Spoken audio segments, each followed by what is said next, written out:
Sebenarnya ada mitos-mitos yang tentang calon arang sendiri. Iya. Kalau nonton itu tuh nggak boleh ditonton setengah-setengah. Untuk bermasyarakat di Bali itu harus memiliki perilaku kayak gimana ya, sadar diri. Tapi sebenarnya ada juga keluarga yang sengaja kalau dia belum ada anak cowok, dia cari anak cowok sampai dapat gitu. Dari nilai luhur tadi, ada istiadat yang ada di kita ini, apakah itu sesuatu yang penting?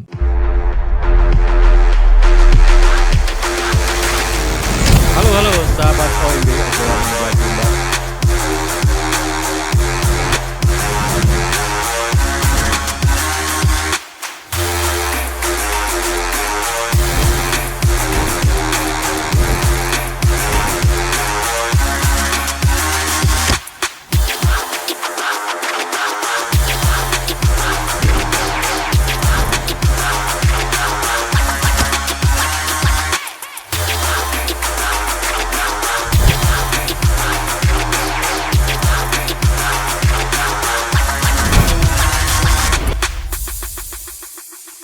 Halo sahabat OMB, obrolan Meja Bundar.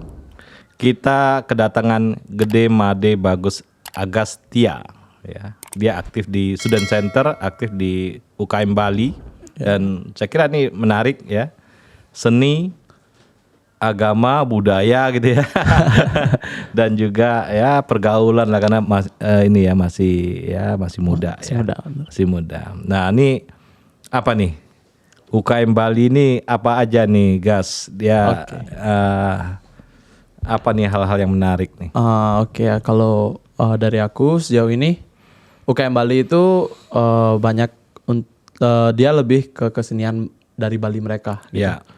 Jadi untuk selama ini pagelaran terbesar yang dilakukan UKM Bali itu ada di Dias Natalisnya mereka.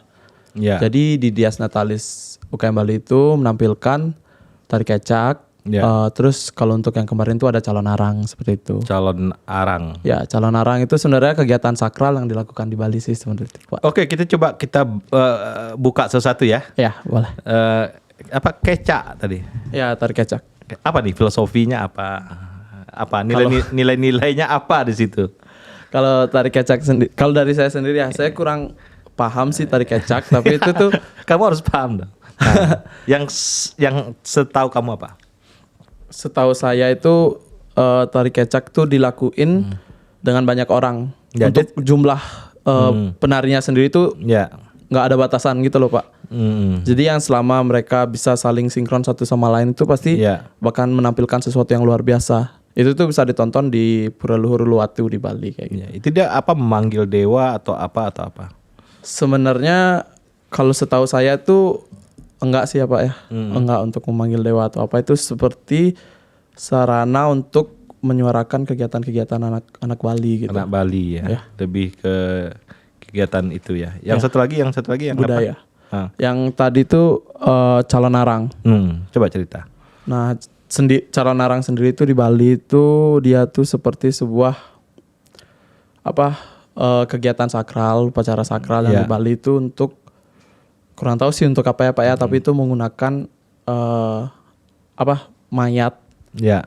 Mayat orang mati suri sih sebenarnya tuh. Kemarin tuh ada rekor di Bali menggunakan 300 apa 800 mayat hidup gitu di Bali. Itu tuh sangat sakral. Jadi sebenarnya ada mitos-mitos yang tentang calon arang sendiri. Kalau nonton itu tuh nggak boleh ditonton setengah-setengah atau baru mulai udah pulang atau karena ketakutan Kenapa nih? Nah, itu tuh ada yang bilang sih kalau nonton itu setengah-setengah tuh bakalan diikutin sampai rumah, ditempelin gitu. Tempelin ya. Ya, jadi kan kalau dari saya sendiri, saya tuh nggak berani nonton karena saya nggak kuat, takutnya saya pulang nanti gitu. Ya. Dari segi latihan kamu bisa? Kalau kemarin di kegiatan UKM Bali itu saya nggak ikut latihannya Pak, karena saya lebih ngurus ke acaranya, pertunjukan dari manajemen pertunjukan. Ya benar. Tapi untuk latihannya sendiri itu lumayan sih Pak, lumayan capek gitu, ngabisin suara sih sebenarnya. Kalau kecak kan cak gitu. Jadi kamu terlatih nih manajemen pertunjukan, udah punya pengalaman ya. Apa yang menarik dari manajemen pertunjukan? Itu tuh kalau manajemen pertunjukannya sebenarnya kan Bali itu Karena kemarin kan kita menampilkan calon narang gitu ya Pak. Ya. Kan itu sakral gitu. Ya. Manajemen lampu. Oke. Jadi gimana kita harus membuat kesan bahwa panggung itu menegangkan gitu. Ya, Kalau kita dramanya dapat ya. ya dramanya dapat, kita ganti lampu dari kuning, putih, merah kayak gitu. Gitu sih. Nah, terus manajemen pemain. Nah, manajemen pemain itu kita harus ngatur kapan mereka masuk. Ya. Apalagi sama panggung juga. Itu tuh panggung, misalnya kita menampilkan acara kecak itu di mana, di panggung itu kan kita tuh memerlukan daerah yang luas gitu. Karena kecak itu identik dengan anggota-anggota pemainnya itu melingkar gitu. Iya. Kalau kemarin kan panggungnya kayak setengah gitu, jadi kita hanya bisa buat setengah lingkaran. Itu bisa boleh nggak sesuai pakem boleh? Nggak apa-apa sih. Nggak apa-apa gitu. ya. Soalnya kenapa dibuat lingkaran? Itu tuh karena di tengahnya bakal ada yang nari-nari gitu. Ya. Gitu sih. Kemudian manajemen kostum. Kalau kostum sendiri, kalau tarik kecak itu agak lumayan simpel ya Pak ya. Jadi dia tuh dari pemainnya tuh menggunakan kamen Bali itu. Terus sama kalau dari kita itu badannya dikasih bukan lukisan sih sebenarnya, coret-coretan dari cat putih gitu Cat aja. putih ya. Dan kalau calon narang itu kan menggunakan, bisa kita sebut rangde. Nah, Langdin apa nih? Rangde itu sebuah kayak sebuah tokoh sakral lah gitu di Bali itu tuh kayak, kalau Bapak pernah dengar Lea, pernah dengar? Belum, kamu jelasin aja Lea itu apa? Lea itu kayak makhluk mistis gitu di Bali gitu. Jadi itu dia baik, negatif, positif. Nah, ada yang menyebutkan kalau Rangda itu membawa kesan positif. Ya. Dan Ratu Ayu itu, kalau Ratu Ayu ada juga membawa kesan negatif gitu. Ya. Banyak kurang paham sih saya soal sana itu. Iya. Nah, ini kan sebenarnya menarik ya. Kamu mendalami sebuah manajemen pertunjukan. Nah, manajemen pertunjukan kan ada address manajemennya juga. Nah, juga ngatur latihan ya. Iya, ngatur latihan. Ada pra produksi dan ada pertunjukan, ada pasca produksi kan. Nah, di pas pra produksi, pas latihannya apa aja yang dilakukan? Pas latihan kan anak-anak susah ngumpul kan ya? Iya benar juga. Itu tuh kayak kita tegaskan lagi aja di grup sih gitu, di grup besar untuk acara. Ini acara kita. Ini tuh kita mau menampilkan kesenian yang ada yang di Bali gitu. Apakah kalian sedia gitu menampilkan secara maksimal atau cuman sekedar aja gitu? Biar orang lain itu memiliki ekspektasi besar dengan Bali gitu. Jadi kita harus menampilkan dia secara maksimal gitu. Tapi juga harus di manajemen dari latihannya itu kan, karena dari kecak sendiri banyak teriak-teriaknya Pak ya, cak gitu kan. Pas latihan sendiri tuh nggak keluar semua, biar ada masih suara tersisa pada hari H gitu. Hari H ya. Kalau ntar hari H suaranya habis kan kurang maksimal jadinya pertunjukannya gitu. Minum air jeruk enggak? Ya, air apa sih, daun-daun apa gitu lupa saya. Ada sih dulu. Enggak daun ganja kan enggak ya? Enggak. Ya. Gitu. Oke. Terus di pas produksinya, ini penontonnya apa? Animonya gimana? Seru sih Pak, kalau kemarin melihat feedback dari penonton itu kayak Bali itu dibilang bagus banget gitu, tegang. Dan saya sendiri kan sebagai manajemen panggung gitu. Saya kan melihat langsung ke penonton. Itu tuh pas kita mulai pertunjukan calon narangnya tuh udah ada yang nangis, ketakutan gitu. Kok bisa nangis Gar? Karena coba. Kalau Bapak tahu apa yang menyentuh kayak bukan dari menyentuh Pak. Apa? Serem. Serem. Ya. Serem kalau makhluk mitis yang saya bilang Ratu Ayu itu tuh emang dia tuh digambarkan secara serem gitu, menyeramkan gitu loh Pak. Dari memiliki taring 2 gitu, naik dan turun gitu. Dan lidah yang panjang kayak gitu, rambut panjang, warna putih gitu. Kayak mata besar gitu tuh. Jadi mungkin ada yang pas itu keluar dari panggung, ada yang ketakutan gitu Pak, sampai tutup apa sih? Nutupin mukanya di samping temennya gitu. Ini kalau kita dalamin nih yang tadi ya, yang itu kan ada, dia menceritakan tentang apa? Kalau cara narang sendiri itu banyak ceritanya sih juga Pak. Kalau kemarin tuh kita menceritakan ada sebuah perkumpulan atau siapa sih namanya, perkumpulan gitu yang menyembah makhluk kayak ilmu hitam, bilangnya ilmu hitam itu. Dan setelah ilmu hitam itu kan akhirnya dia keluar itu makhluk mitis tersebut yang kita sebut Ratu Ayu atau Lea. Bisa kita sebut Lea itu. Dan akhirnya ada juga yang menentang ajaran ilmu hitam tersebut, jadinya ada yang melawan itu gitu. Kayak gitu sih kalau cerita dari kita, ada yang melawan itu. Kita ngambil cerita nggak terlalu panjang sih. Jadi setelah lihat itu dan ada yang melawan, itu tuh menggunakan senjata. Kalau senjata khas Bali itu Bapak tahu keris. Keris ya. Nah keris itu tuh digunakan pakai itu. Pesannya apa? Pesan yang mau disampaikan di situ. Kalau untuk pesan tuh sendiri saya kurang tahu ya Pak, yang kemarin tuh itu lebih dari yang membuat skenario sih untuk pesannya. Ya. Nah. Kayak gitu. Nah, pertunjukan Bali ini mempengaruhi hidup orang Bali nggak? Pertunjukan Bali. Sebenarnya kalau di Bali sendiri ya Pak ya, pertunjukan itu setiap upacara gitu ada sih Pak. Ada kalau upacara penyambutan tuh ada yang namanya tari pendet gitu. Saya kurang tahu filosofinya, tapi kalau nggak salah tari pendet itu untuk persembahan atau menerima orang datang. Seperti tarian untuk penyambutan orang datang. Ya. Nah ini kan kamu udah lama nih di Bandung nih. Udah. Dan kamu merasakan ini apa bedanya itu dari segi budaya? Kalau dari budaya sih bedanya saya kan sering tinggal di kampung saya. Kalau saya di Bali itu di desa kan gitu ya Pak ya. Itu tuh di desa itu hampir tiap hari ada gotong royong gitu. Kalau ada orang meninggal, kalau ada upacara keagamaan yang akan berlangsung itu gotong royong satu desa gitu loh Pak.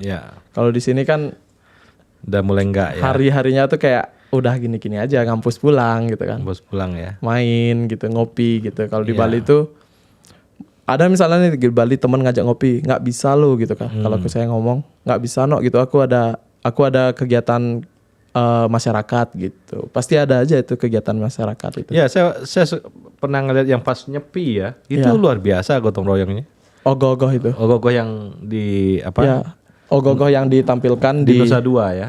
Itu kan pemuda-pemuda ya yang kalau ogoh-ogoh itu sebenarnya ada di tiap desa sih Pak. Kalau di Bali itu kan ada desa. Di dalam desa tuh ada banjar. Apa ya kalau di sini tuh dusun kali ya. Jadi setiap banjar itu pasti membuat satu ogoh-ogoh untuk dikelilingi di desanya itu kalau di Bali. Nah, gitu. Saya ingin sedikit dalam tentang organisasi anak muda di Bali di desa-desa gimana? Di desa-desa. Kalau organisasi di desa-desa tuh bisa dibilang STT. Apa tuh? Itu namanya Seke Truna Truni. Seke itu perkumpulan, Truna itu untuk remaja laki-laki dan Truni untuk remaja perempuan gitu. Jadi Seke Truna Truni itu ada perkumpulan remaja laki-laki dan perempuan gitu. Ada untuk lingkup desa dan ada juga di lingkup Banjar. Dia gitu. melakukan apa di situ? Banyak banget Pak kegiatannya. Salah satunya. Nah, salah satunya itu kalau dari yang lingkup Banjar sendiri itu mereka mempersiapkan Banjar ogoh-ogoh untuk Banjarnya mereka gitu. Jadi kan persiapannya tuh hampir 2 bulan lah Pak ya untuk membuat ogoh-ogoh dari anyaman bambu. Itu salah satu kegiatannya. Kalau kegiatan yang lainnya tuh seperti membantu upacara adat gitu. Termasuk upacara kematian. Upacara kematian bisa. Karena di Bali itu kan setiap Banjar itu pasti memiliki alat-alat untuk alat musik tradisional Bali gitu Pak. Nah, setiap upacara kematian tuh pasti diiringi dengan alat musik tersebut gitu. Jadi dari anak muda-mudi atau remaja-remaja tersebut yang akan memainkannya gitu untuk. Nah, upacaranya apa saja? Banyak sekali ya? Upacara yang ada yang disupport oleh anak-anak muda nih kita ini bikin. Hampir seluruh upacara sih Pak. Tiap bulan ada? Kalau tiap bulan ada sih bulan-bulan yang nggak ada gitu, tapi lebih sering pas Galungan, Kuningan itu bersih-bersih desa kayak gitu tuh pasti disupport dengan remaja-remajanya gitu. Nah, Galungan ini apa nih ininya? Spiritnya apa? Semangatnya apa? Semangat Galungan itu sebenarnya kalau di Bali itu maaf ya bilangnya, tapi potong babi gitu. Kalau di Galungan tuh ada yang disebut penampakan Galungan. Itu hari H-1 sebelum Galungan. Itu ada kegiatan biasanya pagi-pagi atau subuh itu masyarakat itu berkumpul untuk potong babi. Nah, itu mungkin suatu semangat dari masyarakat Bali sendiri sih kegiatannya. Satu lagi Pak, setelah Galungan apakah? Kuningan. Nah, Kuningan gimana? Nah, kalau kadang-kadang Kuningan itu kan kalau di rumah saya itu identik dengan nasi kuning gitu. Nah, terus sama ada namanya laukan Bali juga kan. Itu tuh dari babi juga.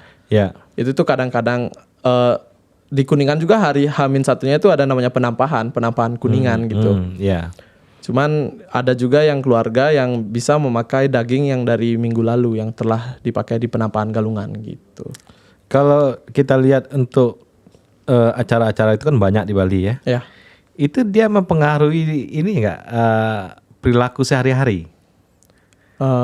Iya sih Pak, kalau acara banyak sebenarnya acara tuh untuk bermasyarakat di Bali itu harus memiliki perilaku kayak gimana ya, sadar diri. Ya. Jika di masyarakat ada kegiatan, kita tuh harus ikut. Ikut ya. Bukan harus sih, kayak sadar diri lah kita harus ikut di upacara tersebut karena misalnya kita yang membuat upacara, pasti mereka membantu kita gitu. Ya. Bisa dibayangkan sih kalau kita aja nggak pernah mengikuti itu upacara kemasyarakatan. Kalau kita buat acara apakah ada yang bantu kan gitu takutnya. Iya, berarti ini ngarah ke semangat kolaborasi ada ya. Kekeluargaan. Kekeluargaan sebenarnya ya, lebih ke kekeluargaan. Nah, tadi yang di UKM Bali tadi itu, ada nggak yang pertunjukan untuk nih orang Bali lagi nikah nih gitu? Nggak ada. Nggak ada sih Pak. Kalau untuk di Bandung teman, kalau di Bali ada ya. Di Bali ada sih. Coba cerita di Bali aja nggak apa-apa. Kalau acara nikahnya. Acara nikahnya tuh kan saling gotong royong gitu.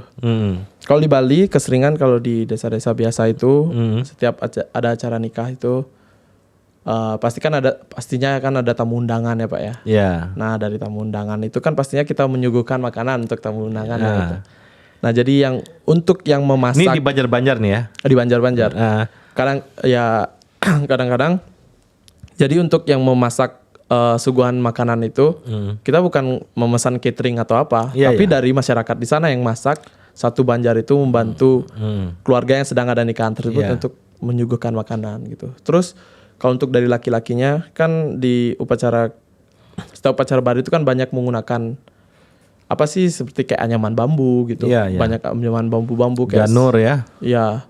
Itu tuh dari laki-lakinya yang buat gitu. Jadi ya biar nggak mesen lah, biar nggak ngabisin duit gitu. Jadi gotong royong aja yang buatnya. Nah, ini kayak arisan nggak? Siapa yang ada acara pindah-pindah? Iya sih kayak sadar diri aja. Sadar diri aja. Misalnya kita ada acara nih, terus ada yang bantu. Yang bantu itu ada acara, kita harus ke sana dong juga ikut membantu gitu sih.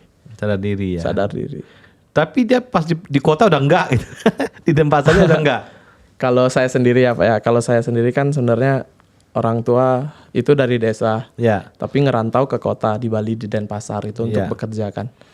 Nah jadi setiap ada kegiatan upacara keagamaan di desa saya, di Banjar saya itu pasti pulang ya, hampir tiap minggu pulang. Dan kamu menikmati? Oh menikmati banget Pak, karena saya kan sekolah di kota, tapi saya menikmati kehidupan di desa tersebut gitu. Dengan kegotong royongannya tadi ya. Benar. Sama dia tuh karena di desa itu lebih gitu juga Pak. Gampang bergaul sama orang-orangnya. Iya. Nah, ini kultur desanya masuk di situ ya, dan kita semacam romantisme desanya, artinya keterpanggilannya ada lagi kan? Ada keterpanggilannya. Sekarang pun saya pengen pulang Pak. Jangan-jangan keterpanggilannya gara-gara kuliner. Benar juga. Ya, kalau itu udah nggak usah dipertanyakan lagi pasti. Coba cerita kuliner apa yang kamu kangen banget nih? Bali ini kuliner kan banyak ya. Kuliner. Ya ini kuliner kan bagian dari seni. Kayak sesuatu yang nggak mungkin dapetin di sini. Ada di Bali. Itu tuh babi Pak. Babi yang gimana? Babi guling ada gitu. Ada disebutannya di Bali begenyol gitu. Itu jadi kayak perut babi gitu. Nah jadi lah itu tuh pokoknya di sini kan susah ya Pak ya. Walaupun Bapak ke Cibada di Bandung di Cibada itu ada kuliner babi juga kan, tapi nggak ada masakan yang seenak masakan Bali gitu. Cibadak nih kacau nih. Soalnya Cibadak terkenal ada samcan kan gitu ya. Oh, si Uci kalah ya, kamu udah nyampe Cibadak. Si Uci Sunario doang ya. Soalnya kalau Uci kan teman-temannya banyak yang dari luar Bali. Gitu kalau saya sendiri di Bandung ini, saya kan ngontrak Pak ya, ngontrak rumah. Itu tuh rame kamu? Saya berenam satu rumah. Itu tuh orang Bali semua gitu. Nah, gimana tuh? Apa keseruannya kalau semua Bali? Seru banget. Bentar lagi kan nih ada Galungan. Galungan udah deket sih tanggal 3 Januari 2023. Nah itu biasanya galungan kemarin kita juga di Bandung kan itu tuh kita guling babi. Kita jadi pagi-pagi tuh jam 5 tuh ke Astana Anyar. Oh ya. Beli babi hampir 3 kilo gitu. Terus kita olah lah tuh. Kita potong-potong, kita olah sampai sore. Akhirnya kita baru makan malamnya. Karena guling babi tuh hampir 4 jaman loh. Di gini-giniin terus? Iya. Ada saya lihat ada makanan Bali itu yang ditimbun di tanah, di batu. Apa ya? Nggak tahu dia. Ditimbun di batu. Jadi dia dimasukin ke dalam batu, kayak diungkep ya, dimasukin batu-batu panas disimpan. Oh gerabah. Gerabah. Coba cerita deh gerabah kali ya. Kalau gerabah kan itu emang kayak dari tanah liat gitu itu ya Pak ya. Kalau diungkep di batu itu saya kurang tahu.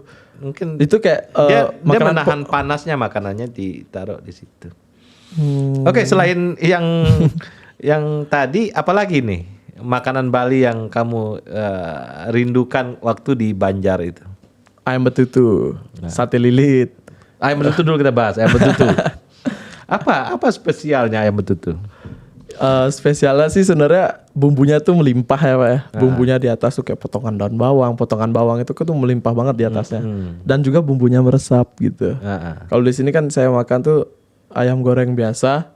Terus dicolek-colekin ke sambal kan gitu ringan aja. Ya, terlalu ringan ya. Kalau itu kan satu ayam tuh ambil aja. Ambil aja terus makan bagian mananya juga enak karena bumbunya meresap. Kalau di Banjar tuh makan rame-rame atau sendiri atau kalau di Jawa tuh kan ada makanan di daun rame-rame gitu ya. Di Bali ada juga. Ada juga. Sebutannya megibung. Gitu. Megibung. Megibung. Ya? Seru nggak? Seru gimana ceritanya? Seru. Kalau saya di kegiatan muda-mudi sih sering banget ya kayak gitu. Misalnya kita habis membuat acara. Kemarin tuh kayak gotong royong untuk membuat ogoh-ogoh. Iya. Nah kan capek nih, capek yang cowok-cowok kan capek. Yeah. Terus ya dari yang cewek-cewek itu nyiapin makanan gitu kan. Mereka masak ayam, buat bumbu-bumbu khas Bali lah gitu. Yeah. Nanti mereka setelah yang cowok-cowok selesai kerja, kita makan bareng itu di Banjarnya. Itu kan ada tempat itu luas. Kita makan bareng itu di atas daun gitu. Seru ya. Seru, megibung gitu. Iya, iya. Kalau di Banjar keluarga Bali itu anaknya banyak atau sedikit? Keluarga di Bali sebenarnya sama aja sih Pak. Ada yang punya 4, ada yang punya. Ada yang nggak punya, ada nggak? Ada sih. Ada juga. Ya kebetulan. Kalau di kota kan orang mulai mengurangi ya. Kalau di nggak tahu ya culture-nya di Bali tuh gimana ya Pak ya. Tapi sebenarnya ada juga keluarga yang sengaja kalau dia belum ada anak cowok, dia cari anak cowok sampai dapat gitu. Ada nggak di Bali? Kalau kan namanya berapa gitu balik lagi kan? Ya. Ya. Jadi dari. Kok ada yang 6 anaknya? Ada. Ada. Jadi penamaan anak 4 kan? 4 ya kalau nggak salah. Kalau yang anak kelima tuh kalau nggak salah jadi putu balik gitu. Balik lagi ya. Putu tuh anak pertama kan. Cuman kalau udah kelima kan udah lewat tuh 4. Jadi putu balik gitu namanya. Balik namanya. Ada nggak orang Bali anaknya banyak banget ada? Di Banjar kamu aja, di Banjar. Di Banjar saya sih enggak sih Pak. Enggak ya. Cuman kalau ada teman orang saya nyari sampai ada dapat laki ya. Sampai ada yang dapat laki, ada yang juga udah walaupun udah ada kakak yang paling pertama laki tapi mereka tetap. Nah, kehidupan di Banjar tadi yang di desa-desa tadi mempengaruhi hidupmu di Bandung enggak? Bisa dibilang iya sih Pak, kayak apa kebersamaannya ya? Kebersamaannya. Saya kurang kalau di Bandung kan gimana ya? Kalau saya di Banjar itu saat keluar rumah di desa itu keluar rumah ada aja ketemu orang gitu, kita main langsung tiba-tiba gitu, ada aja ngajakin sesuatu. Tapi kalau di sini tuh kayak kurang gitu. Kayak kurang ya. Maksudnya keluar rumah palingan pergi. Dan terus kamu suasana itu menikmati ya. Menikmati banget. Menikmati jalan ya. itu di desa. Di desa ya. Karena dia kan kalau di desa kan jarang motor gitu. Naik apa? Jarang kendaraan gitu maksudnya. Jadi jalannya lenggang gitu. Jadi ya dan pemandangan juga oke ya. Oke, kalau di kampung saya oke banget sih. Kalau jalan-jalan naik motor di Bojong Soang kan nggak oke kan? Bahkan jalan kaki saya nggak mau di Bojong Soang. Aduh, luar biasa. Jadi ya. Panas. Kalau Bojong Soang itu panas Pak. Udah panas, debu ya. Aduh, sumpah. Little India. Itu kalau bisa kita lihat itu kan Taj Mahal itu kan bagus banget ya Pak. Tapi pinggirannya kan rusak gitu. Itu kayak Bandung dan Bojong Soang. Udah beda planet itu. Beda planet itu ya. Oke ya. Nah tadi balik lagi kuliner dulu nih. Kuliner kita habisin dulu. Oke, boleh. Selain ayam betutu apa lagi? Sate lilit ada. Sate lilit gimana nih? Sate lilit itu sebenarnya campuran dari daging babi dengan kelapa parut. Nah, kayak apa tuh? Bapak nggak pernah makan sate lilit tuh, jadi dia tuh katiknya. Kalau sate di sini kan katiknya tuh katik yang bulat itu yang pabrikan lah ya. Kalau kita di Bali tuh buatnya dari bambu. Bambu dipotong tipis-tipis tapi lempeh tipis gitu, bukan bulat gitu dia kayak jarum. Terus masih ada kulitnya enggak? Kulitnya ada. Ada kan potongnya tipis, jadi kulitnya di bagian atasnya aja, di bagian bawah, samping-sampingnya tuh udah dalamnya gitu. Terus untuk isian untuk satenya sendiri itu dari daging babi.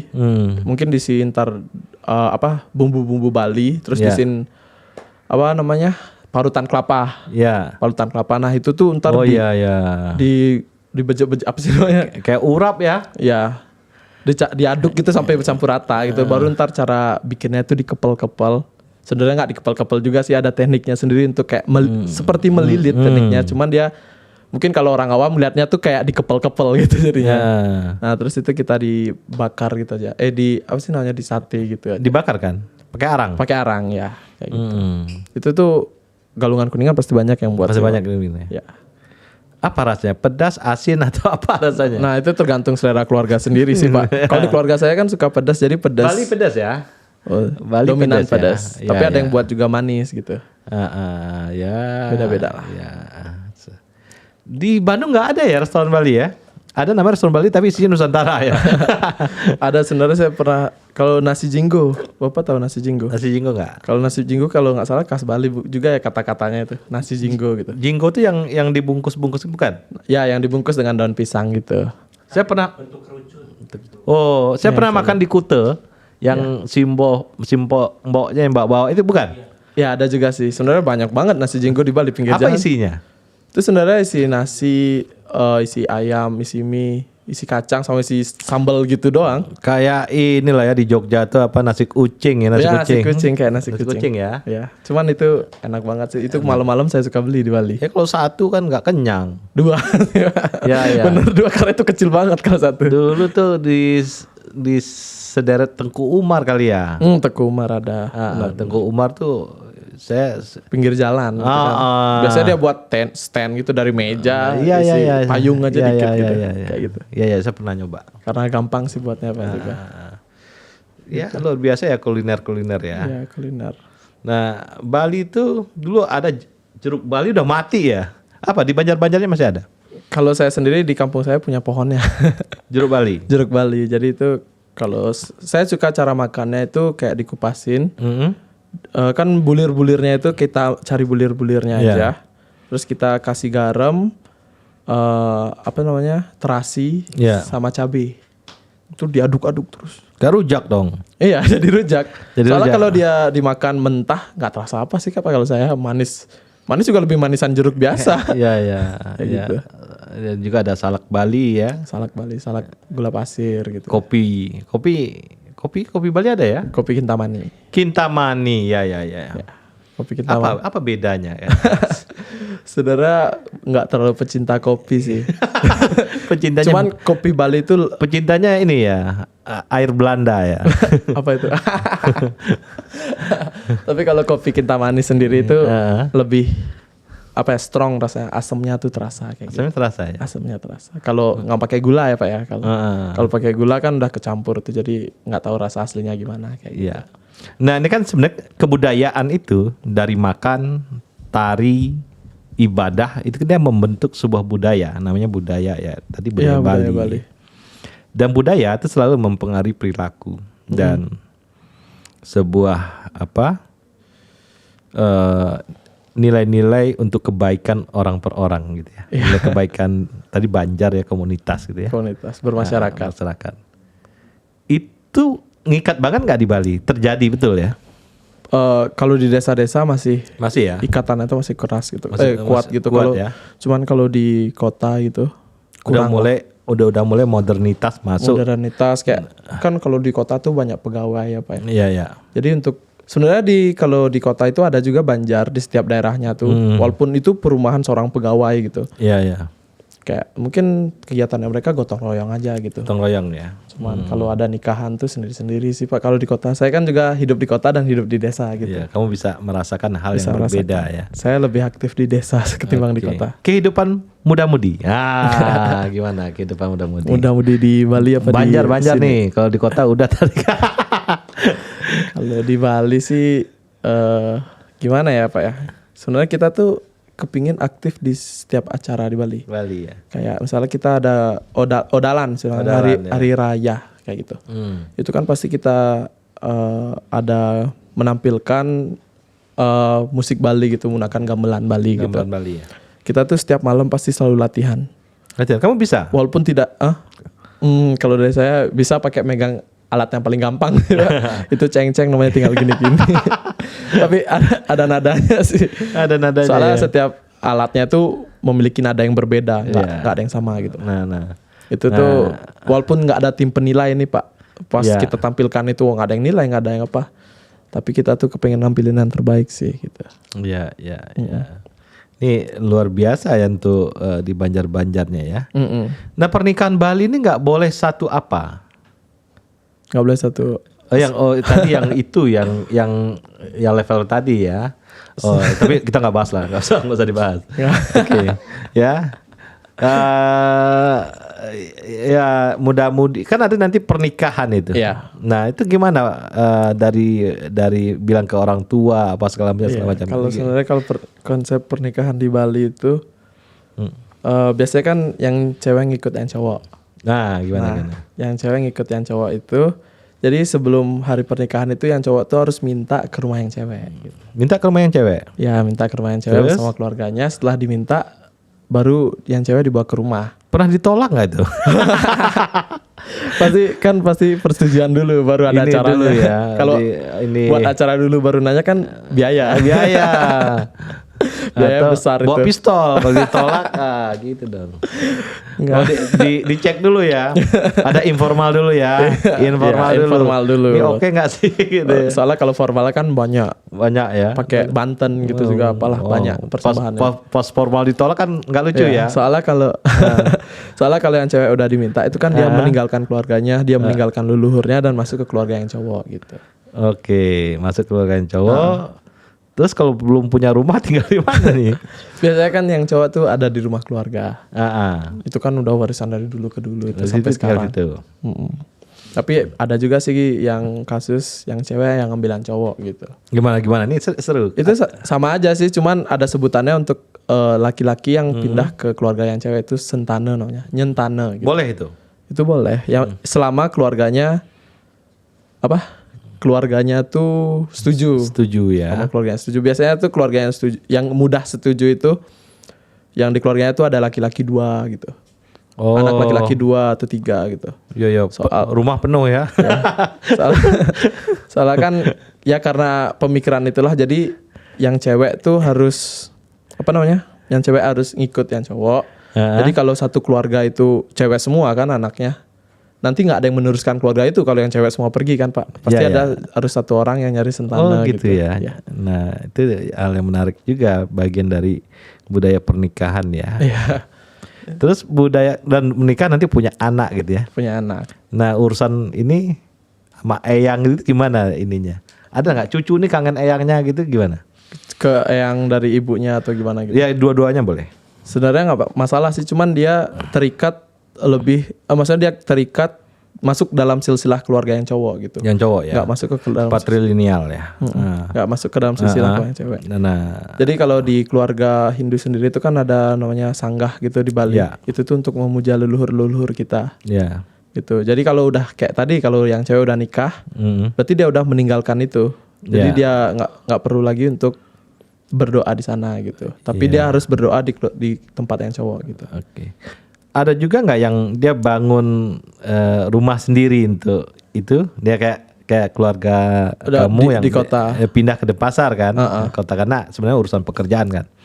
Nah, kalau dari kasus sendiri sih kalau untuk ini maksudnya Bali juga mengalami modernitas kan? Ya. Nah, itu gimana? Nah, kalau dari saya sendiri kan biasalah Pak, kalau di keluarga yang cowok dua-duanya tetap stay di rumah kan rame, sempit gitu kan. Ya. Mungkin ada yang punya rezeki lebih dan dia akhirnya membangun rumah baru. Ya. Nah di rumah baru itu kita memiliki sanggah yang namanya rong tiga gitu. Rong tiga.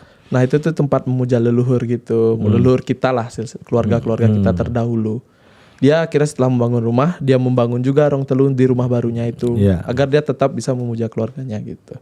Oke, itu. Terus sembahyang kan ada yang pagi, saya nggak tahu pagi sore. Sebenarnya dulu pas SD diajarin sembahyang 3 kali sehari, jam 6 pagi, jam 12 siang, sama jam 6 sore. Iya. Cuman kalau saya sendiri nggak ngelakuin itu. Kalau di Banjar ada orang melakukan. Di Banjar melakukan bersama di Banjar gitu. Soalnya kita di Bali satu Banjar tuh punya pura dalam. Iya. Pura dalam itu dekat kuburan biasanya. Ada pura pusah juga gitu. Jadi di hari-hari tertentu ada sembahyang bersama di situ satu desa gitu biasanya. Sebenarnya untuk guyupnya luar biasa ya. Guyup apa sih? Guyup itu kebersamaan. Ya, kebersamaan. Kebersamaannya itu luar biasa, dari urusan sosial, agama, urusan pernikahan, urusan pesta tadi ya. Ya, dan itu saya kira budaya itu harusnya nggak boleh luntur di Indonesia ya. Iya. Ya, sebenarnya basis-basis semua suku di Indonesia tuh itunya ada. Iya, ada. Sebenarnya itu kayak dasarnya sih sebenarnya. Dasarnya ya. Dari nilai luhur tadi, ada istiadat yang ada di kita ini. Apakah itu sesuatu yang penting buat saya sendiri? Ya. Kalau saya sih waktu merantau ini, saya memiliki mindset. Sebenarnya itu ada di ajaran Hindu sendiri. Ya. Itu tuh mindsetnya Tuhan ada di mana-mana. Oke.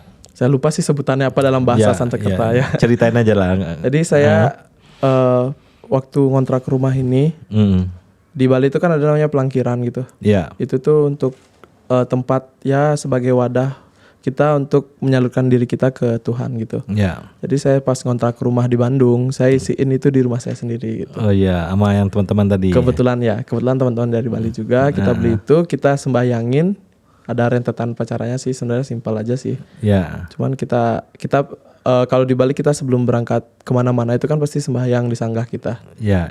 Nah karena untuk gantiin itu kita buat pelangkiran di rumah gitu. Iya. Agar kita setiap mau pergi tuh minta keselamatannya di sana, seperti itu bilangnya. Minta keselamatan. Ya, semacam doa kita. Doa kita di situ ya. Dan itu sekurang-kurangnya kita sadar seharian bahwa itu kita dilindungi. Kita dilindungi. Ya. Kayak seperti itu sih, saya kemana-mana tuh pasti ada satu doa yang selalu saya ucapkan tuh Om Ang Namah, Om Ung Namah, Om Ang Namah itu. Saya untuk artinya apa tuh? Kurang tahu artinya, tapi orang tua saya menyuruh kalau kamu naik motor, terus kalau naik motor atau berkendara ucapin itu terus gitu. Ya. Biar kamu diberikan keselamatan gitu sih. Nah, iya itu hal-hal yang spiritual yang kita nggak harus tinggal. Jadi dalam hidup ini kan dia 3 pilarnya ya. Yeah. Satu spiritual, satu logika tadi, satu lagi hati. Yeah. Nah, ini harus jalan nih. Kalau suci tadi jalan lah, ada yang terseret juga kan. Nah, ini harus jalan. Dan di budaya itu 3 itu harus kuat. Yeah. Nah, logikanya untuk hal-hal hidup sehari-hari ini harus jalan juga, ya kan? Kalau ini nggak jalan, kita akan sulit untuk jadi eksistensi hidup kita akan mengalami kesulitan. Ya, benar. Sahabat OMB, obrolan meja bundar, inilah Gede Made Bagus Agastya. Terima kasih.